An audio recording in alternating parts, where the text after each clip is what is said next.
Hi guys, welcome back to my channel, or welcome if you are new here. My name is Charlie and I sell handmade earrings and accessories on my shop called Charrings.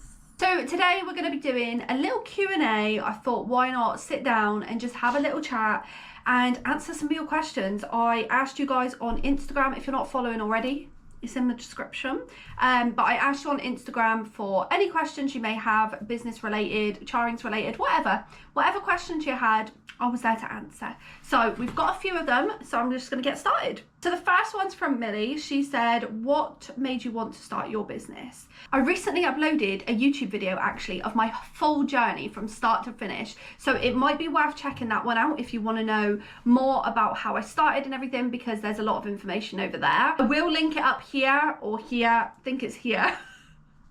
So that you could go watch it if you want to. But I basically was a creative makeup artist and I wanted to get into making some earrings to match my makeup. I was also in lockdown. I was also on furlough off my work, and I also had a lot of mental health issues. So all of that sort of combined together got me making my earrings. So like I said, there's a whole video on that if you want to know more about that. But thank you so much for asking the question. Now I've got a few similar questions. So Dainty Silver asked, tips on getting your work seen out there and growing your website.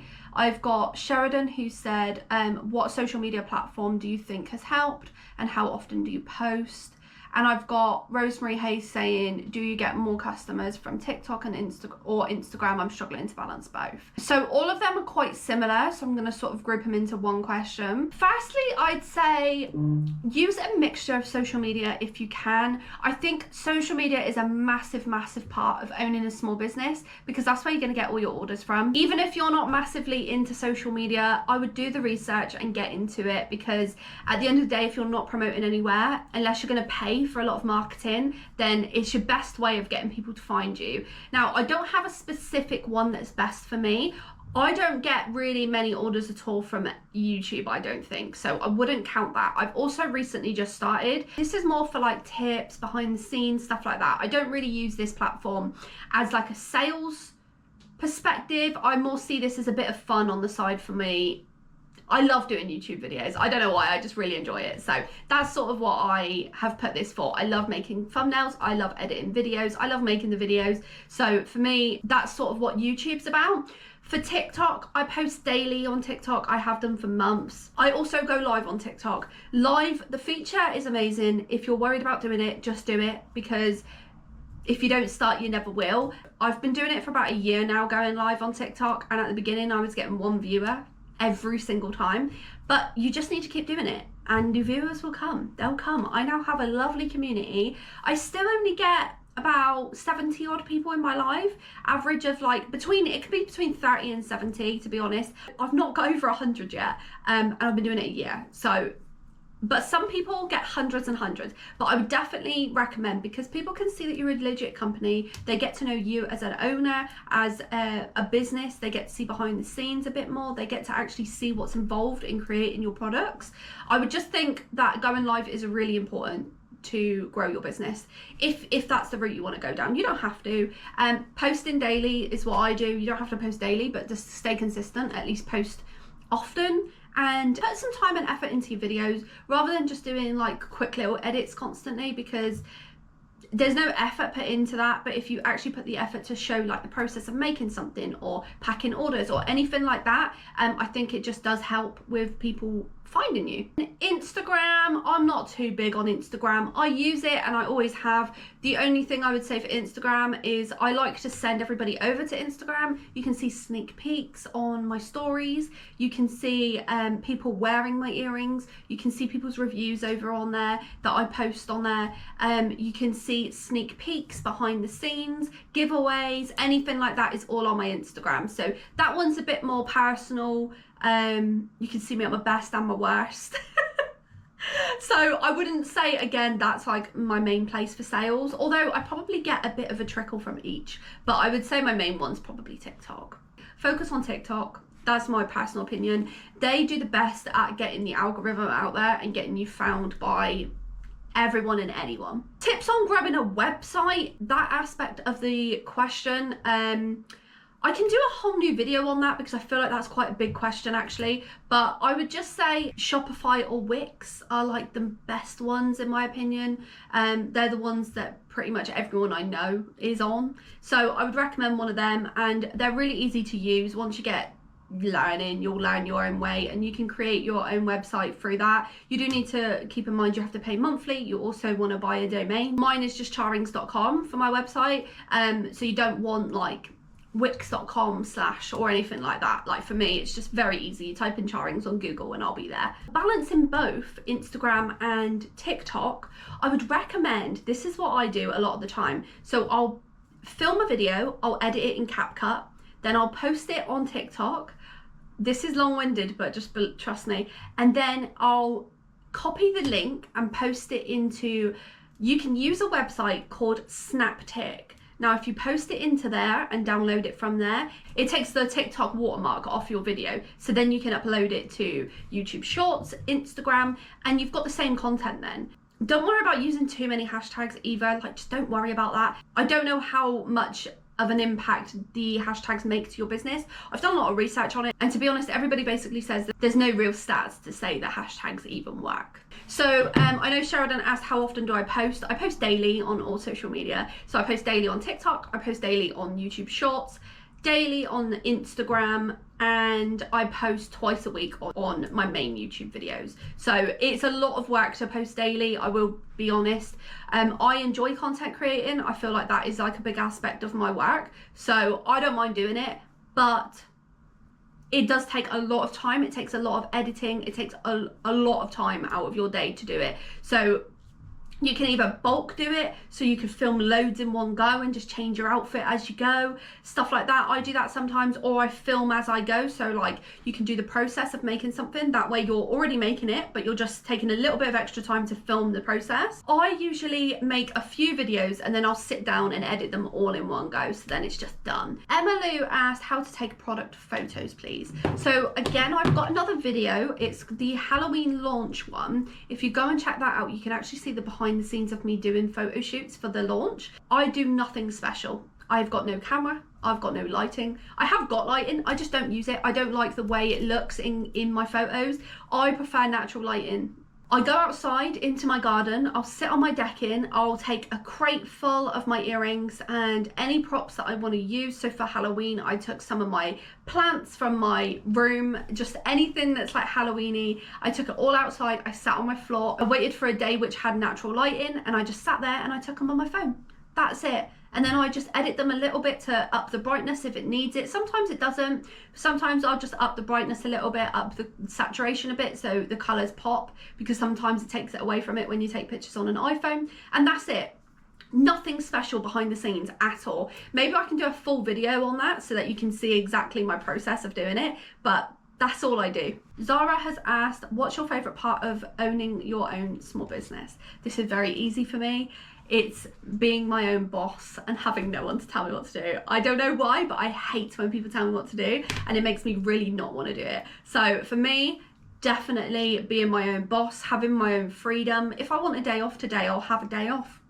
If I want to just go and lay in bed, I will. I don't, but if I want to, I can. I don't have anyone telling me what to do. I don't have the pressures or anything. I have a lot of pressure, but I put it on myself. I give myself a launch day. I give myself that amount of time to get everything done. I very much just love the freedom of it. I really do. I had so many jobs where I absolutely hated my job. People were so nasty. I had nasty bosses, and I just think the freedom of just not having to deal with any of that, having the stress of that, having to look a certain way. If I want to have red hair, I can have red hair. I don't have anyone telling me that I can't have red hair. That is just the freedom that I've always wanted, and I am extremely happy now that I've got it. And I think that is 100% the best part of owning your own business. There's a lot of stresses. There's a lot of like dealing with tax, and just everything is very stressful, but to be able to have your own freedom and be your own boss is the best thing that I've ever done. Molly's asked, what are your small business pet peeves? Now, I don't know if you're asking what are my pet peeves with small businesses or what are my pet peeves as a small business. So I'll tell you both. My pet peeve with small businesses is mainly copying. I have so many businesses that copy my designs, and I can't even go into detail with how much it frustrates me, because the amount of time it takes to sit there and think of an idea when you're really proud and you think, that is incredible. You search around, you can't see anyone that's done it, and you're like, yes. A week later, someone else has done it. It's the most frustrating thing. I now order mainly custom cutters so that no one will have it. I try so hard to do my own designs. I've even brought out my own range of my own characters that I've paid a graphic designer to design from my logo so that no one can physically copy them. I've got them names. They are my one thing that no one can copy, and they are mine. It's one of my biggest pet peeves is people copying. Another one would be small businesses taking advantage. I've noticed this a lot. Small businesses will try and be your friend. They'll get what they want out of you, and then they won't disappear, basically. And it's happened to me so much now that you really do build a lot of trust issues with small businesses, and it's really difficult to know who's genuine and who's not. I had a business who bought so many from me. At one point, they actually was my biggest customer, right? They bought so many earrings from me. So 2 minutes later, she makes her own business selling earrings, copies my designs, tries to take my customers, follows everyone that's following me, follows everyone that's commenting on my videos saying just ordered or anything like that, then starts making videos about me. And it's just terrible behavior, because I tell you what, I've not made one video about them, I've not outed them, I've not called them out. I really easily could have, but I have not done any of that, and I just think it's really frustrating that I just sit here and take it and no one knows any of that. But it's happened a couple of times where I've done small business giveaways and they'll take all my customers and then they'll start doing what I do. A stationery company did it. They did stationery. I shouted them out. Was their biggest order. I did an unboxing video for them. All my customers went to them, and then they started selling earrings and copying what I was doing. And I was like, can I not just have one thing? What's that got to do with stationery? You know what I mean? Like, stay within your niche. It's very, very frustrating on my behalf, just having small businesses basically use you, because then it's really hard to build relationships with genuine small businesses, because you've got to sort of sieve them out. So that's my pet peeve with small businesses. My pet peeve in general as a small business is probably, well, there's a lot, if I'm honest. I'm probably going to kick myself later and be like, oh, I should have said that one. I've had this a lot recently, which is why it's fresh on my mind, but I give out a lot of tips. I give out a lot of advice and stuff like that, which is optional for me. I'm giving that to you, but I don't need to tell you every single thing that I do in my business. I've been getting so many messages recently saying, how do you do this? What do you use? Can you send me a link? How much is it? How do I do it? How am I meant to stay original and keep a company when I'm just going to give you everything that I do? And then they'll get moody and they will unfollow and just disappear when I either don't respond, because it's easier than saying to someone, I don't need to give you everything. I can gatekeep things to myself, because at the end of the day, I've been doing this 4 years now, and this is my business, and I have researched everything. Not one person has sat there and told me how to do anything. I've not had any training. I've not gone to any masterclasses, literally nothing. Completely self-taught. I've figured it out all by myself. I've done the research. I've done everything that I need to do, all the hard work to get where I am now. So for everybody to just come up to me and be like, oh, how do I do this? How do I do this? I don't mind the odd question. So don't think that this is a rant like that. I don't mind if you ask me a question. Where'd you get your boxes? Someone asked me that yesterday. Where'd you get your parcel boxes? So I told them. And then they said, what's the size? So I gave them the exact size. That's fine. But when you start asking me 50 questions, like expecting so much from me, it's very frustrating on my behalf, because you should figure out yourself at the end of the day. That is part of being a business. That is the fun of it. People say, where did you get this cutter, this cutter, this cutter? Why would I tell you that? Then you're going to be making the same earrings as me. Find it yourself. So that's one of my biggest pet peeves, is just people just asking a little bit too much of you. One of my other biggest pet peeve as a small business owner is entitled people. I actually come across a lot of these. Customers, as soon as they buy from you, they think that you owe them the world. You owe them everything, and they speak to you awfully. They expect your answers there and then. They expect you to be responding on any social media that they're messaging you on. My rule is that I don't answer questions on Instagram, TikTok, YouTube. I'm not going to respond on social media. If you want to get in contact about a query or any sort of question, go through my website contact form. That is why that's there. It all comes through to one place, and then I can answer questions and work through it when I decide that I'm going to sit down and deal with inquiries. Because at the end of the day, it's a Sunday evening and I'm sitting down having roast with my partner, and I'm getting messages on TikTok saying, why aren't you answering me? What's this? Why is my parcel not come? I ordered yesterday. And people get really rude. And I have one person that does it quite often, where she'll message me on TikTok, then she'll message me on Instagram, and then she'll fill out the form, so she knows that it's a thing because I've told her multiple times. And she'll say, well, I've bought from you, so, and then go on to say, you should do this, you should do this, you should have answered by now, you should have done this. No, my customer service is very good. I work very hard on having good customer service because I think it's very important for my business, and that's just how I am in general anyway. So my camera just died me mid talking, so it's just been on charge for a bit. But basically what I was saying was, just please don't be rude. You've ordered from a small business. There's really no need to be rude. We are just people at the end of the day that's just working extremely hard to get everything done. So, you know, I will help as much as I possibly can when there's ever a problem. But for you to become entitled is just very frustrating. It's always going to happen. There's always going to be people out there like that, but it is very annoying. The next one is Amy, and she said, can you do a video on how to set up international worldwide shipping, please? So there's not really much to do a video on for that. I use Wix, so it's different for every different platform that you use. So there's literally a setting for shipping. You go in there and you can input the different prices.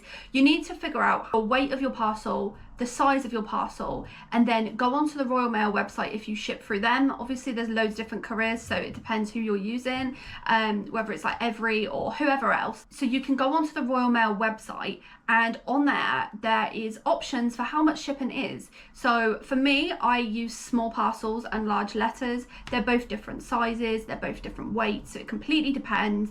But there's also loads of different shipping options. There's international economy, there's international standard, and then there's ones above that. I offer those two because they're the cheapest alternatives, and I don't really want people paying loads and loads of money for shipping. So I charge exactly what is on the Royal Mail website. So I've just done a lot of research into different places that I ship to. I do worldwide, but there are a lot of areas that I have shipped to before with Etsy and stuff like that. So I sort of put together a bit of information about what places I have shipped to with Etsy. So there was like Canada, America was obviously a big one, Sweden, Netherlands, Finland, all those sort of places. I figured out the prices and I inputted them manually. That way then when people order from them sorts of places, the shipping just automates for them once they input their address. The only thing I would keep in mind is customs. If you ship through Etsy, they actually sort the customs for you. It's all sorted in Etsy, I don't really know, but with your website it doesn't do that, so the customer may need to pay for customs once it comes,